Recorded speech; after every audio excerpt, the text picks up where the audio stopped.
Hi, Benjamin. Oh, hello. Hi, nice to see you in person. So just to clarify, what pronouns do you go by? They, them.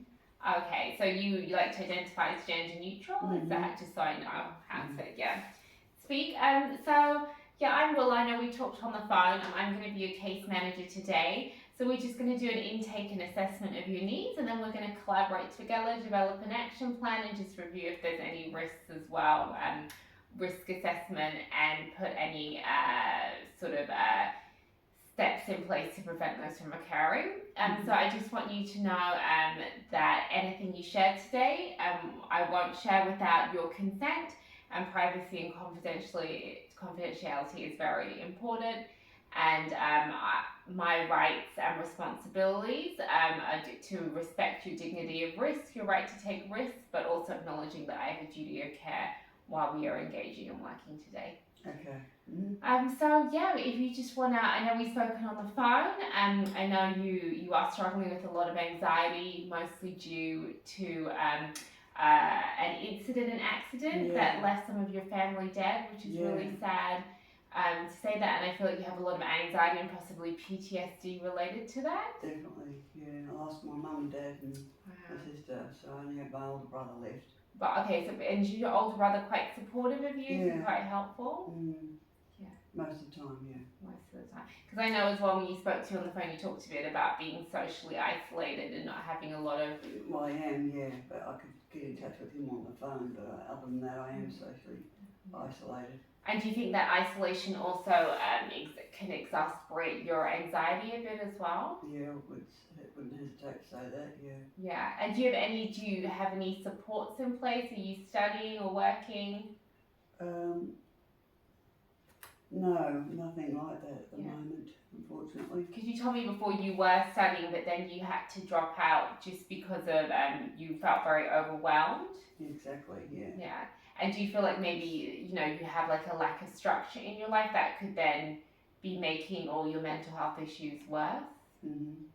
Yeah, and can you tell me about the kinds of medications that you're on and that? I was on Xanax. Yeah, it's a very strong anti-anxiety and antidepressant. Yeah, and do you feel okay being on that, or because it sounds like your anxiety is very strong, so do you think it's helping you?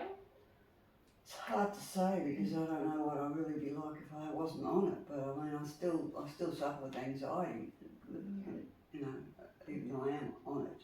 Because it is a very addictive medication, and I'm thinking maybe there could be a better solution for you. Yeah, well, if there is, I'd like to know. Yeah, because you also told me that you started using ketamine to relax. Yeah.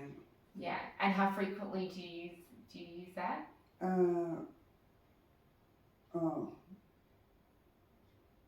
Whenever.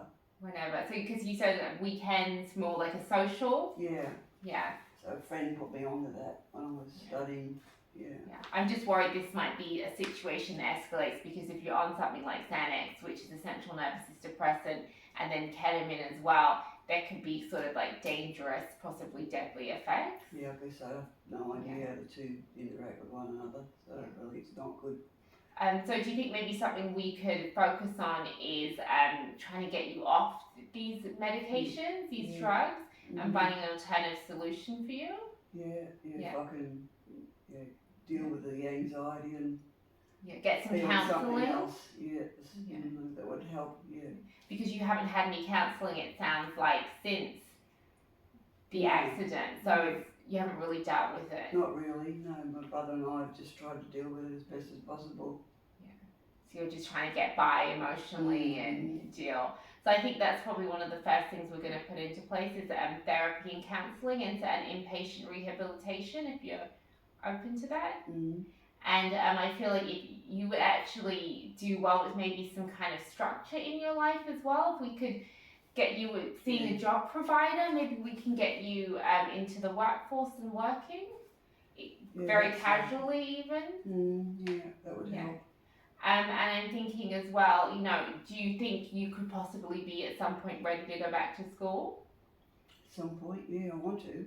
You're motivated to go back. Maybe we could get a peer support worker in to help you, someone who has same interests, has taken the same course to help support you to go back to your classes and help you meet deadlines? Yeah, I think that'd help. You'll be really open to that? Mm-hmm. Okay, so I'm going to create some referrals and I'm going to give you a consent form to fill out, and we can send that through and get your referrals in place. But we just want to make a commitment to change and get some action plans in place. So what we've discussed now, so we really want to reduce your anxiety and start getting some counselling in place, and maybe we see if we can do the inpatient rehab to reduce your medication and drug consumption. Right. And I'm hoping within the rehabilitation setting we can get you on some not as strong medication, not as addictive, because a lot of these medications, the Xanax is very there's a high dependency. Right. Yeah. So do you think we could get in a referral, and by the end of the week we could get these? I'd like to think so. Yeah. Yeah. Okay. And so like you said, we want to get more purpose and structure in life. So once you've completed the rehabilitation, we can get you onto a job provider. Maybe while you're in rehab, we could get them to contact you. Mm-hmm. And put some ideas in place. You can go for some interviews, sort of build up your confidence. Yeah, that would help. That would help. Okay. And I feel like if we get the peer support workers as well, and they can help you maybe go back to studying as well. Yeah, I'd really like that. That's very important to you, because I feel like maybe speak to somebody like-minded, Yeah, definitely, and get your motivation up as well, because I feel like you have a lot of potential, but maybe all the issues, especially with the accident, are holding you back a bit. Hold me back a lot. Yeah, and like you said, you don't have a lot of social support since a lot of your family is gone, and this can help. That's right. Build bridges. And I just want to look over at some monitor some risks. So what do you think are some triggers that could maybe make you go back to using drugs or feeling more anxious? Oh well, just flashbacks to the day Accident. all happened. Yeah, the PTSD. Yeah. And how often do you think you have those? Weekly. Weekly, okay. And what do you think what strategies do you think we could put in place to manage these? Well, I need something to calm me, I suppose. Yeah. If maybe during these counselling sessions we can get them to help you develop some kind of therapeutic relaxation techniques. Yeah, something like in that. place. Because do you think maybe when you have these experiences you're more likely to turn to drugs like the Xanax and the ketamine? Yeah, definitely. Yeah. Okay. And you said as well the reason why you dropped out of school and you're not working is because you get really stressed and overwhelmed. So what do you think triggers those feelings as well? It's all related to the same thing. To the accident that happened? Yeah, definitely. Yeah. So I feel like maybe with this it's about... it's not having those members of the family that were the most supportive to you. It's not having them around anymore. So you think if we find more new supports we can put in place, like the peer support workers and the counselling, we can kind of overcome that? We'll hopefully, yeah. Okay, that's great. And so do I have your consent to share this information, to do the referrals? Okay, that's great. Okay, thank you so much. Thank you. Thanks.